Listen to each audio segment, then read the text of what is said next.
Hi and welcome to Lois and Morgana Davidson Art. It's Lois here, and I often get asked, how on earth do I choose my limited colour palettes?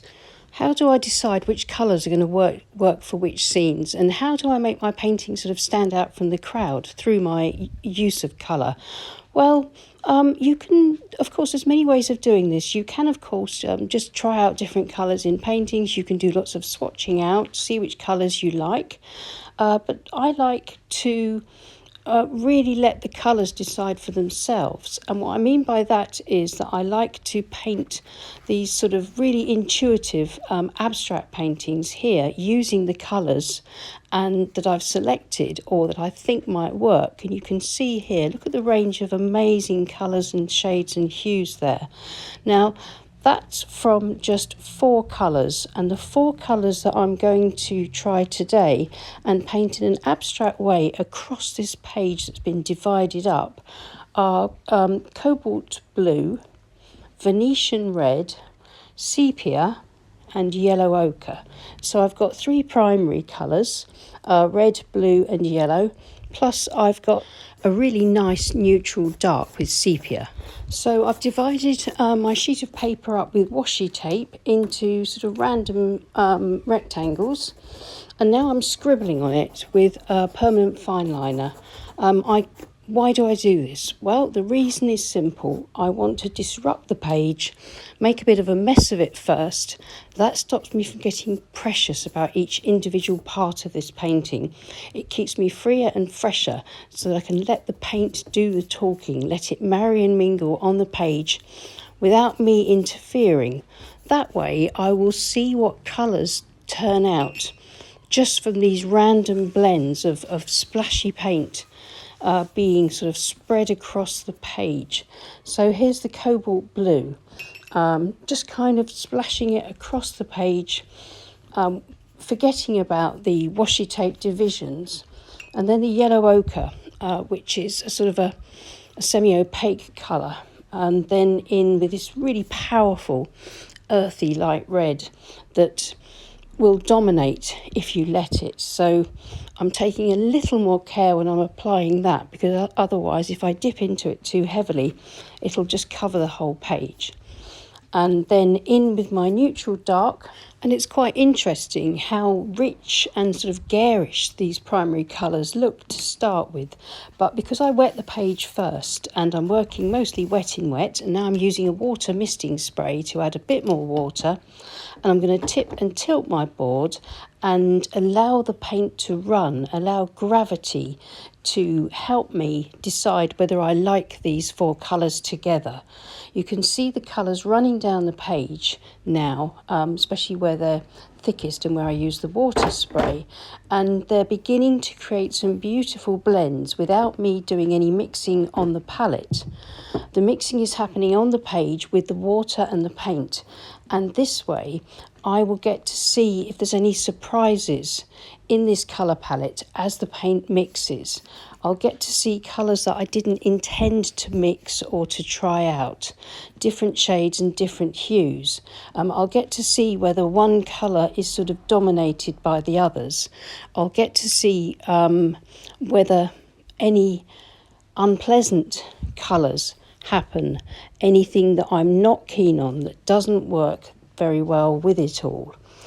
So I can just sort of mess around with the paint here and there, just adding a little bit more sort of depth and strength in some parts, and then scratch in some textural lines scraped through the paint in places with my palette knife.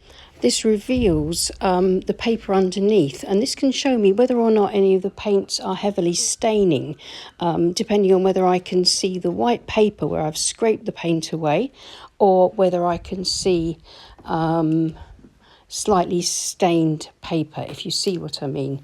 And also this is scraping these marks and textures is a really important part of my artistic practice.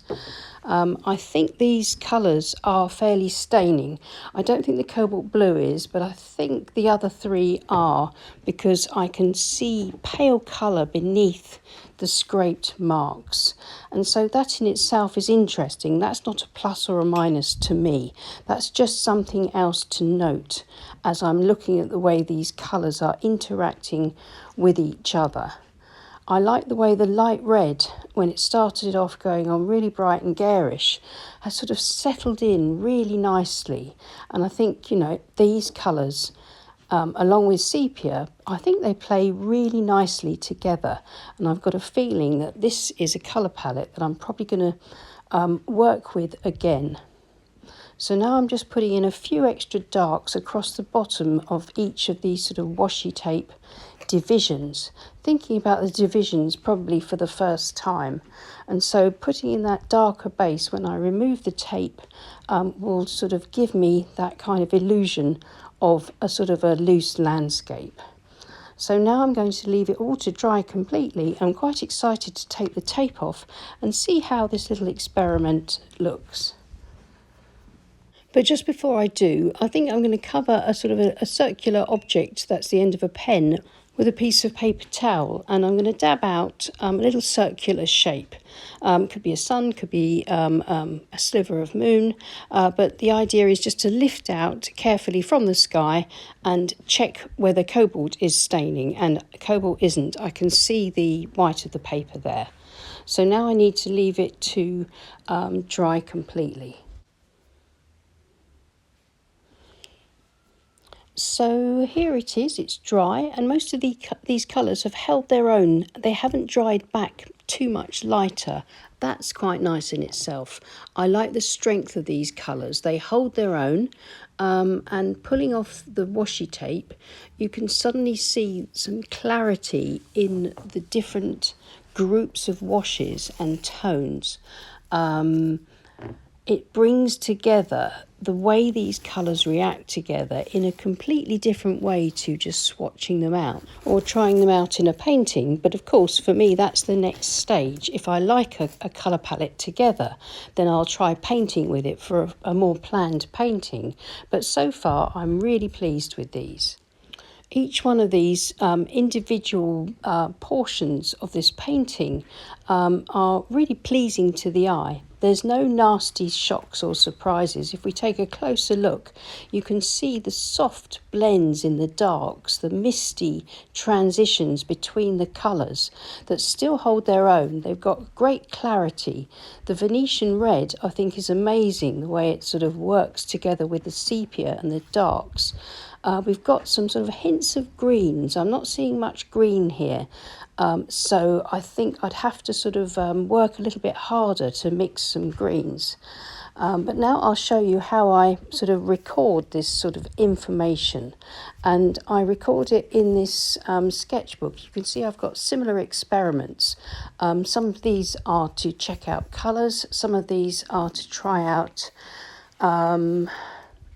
different light effects or blending on the page, all that sort of thing. So you can see I've tried out all sorts of different colours and lots of different abstract mark making. So what I'm going to do is cut up these little samples, these little abstract swatches, which is how I see them. It's where I've allowed these colours to do what they like on the page with a little bit of help from me. So I'm going to cut each one up, pick out a few of my favourites, and then just stick them into the book, and then write a few thoughts about the colours down, a few notes onto the page. So I think those two look quite nice, so I'm just going to glue those in. And then if I keep a book like this, then the notes that I make are there for me to refer to whenever I want to. If I want to be reminded about any of these colours and how they work together, or how I think they might work separately with other colours, I can refer back to the colour notes that I make here. So these sorts of experiments can be really valuable if you're investigating different colours, and especially if you struggle a little with finding colours to use together for a unique palette for yourself. It's a great experiment. So I recommend something like this experiment if you want to find some limited colour palettes for yourself. Not all of them will work, and that's the whole point. The point is to find colours that work well together and to find others that don't work so well, and work out the reasons for that. And it could be that the colours you've chosen are all opaque, so you end up with sort of a bit more coverage and opacity than you wanted. One of the beautiful things about, or qualities about, watercolour paint is that even with opaque paints, if they're applied thinly, they will look transparent. Therefore, the light will shine through them. You'll get this beautiful luminosity, and I think that's one of the things I like to check if I'm trying out new colours. I always, even in my grungier, more rugged paintings, I still want to keep that luminous quality of transparency. And so that's one of the things that I looked for here. And even though yellow ochre and Venetian red are opaque colours, they have a lovely transparency when they blend lightly on the surface of the page with the other colours. And if they're not disturbed or scrubbed about too much to get them looking sort of muddy and overworked. So I hope you found that sort of interesting or helpful. And let me know in the comments if you've got any sort of tried and tested methods that you use for selecting colours for a limited palette. I'd be really interested to read those comments.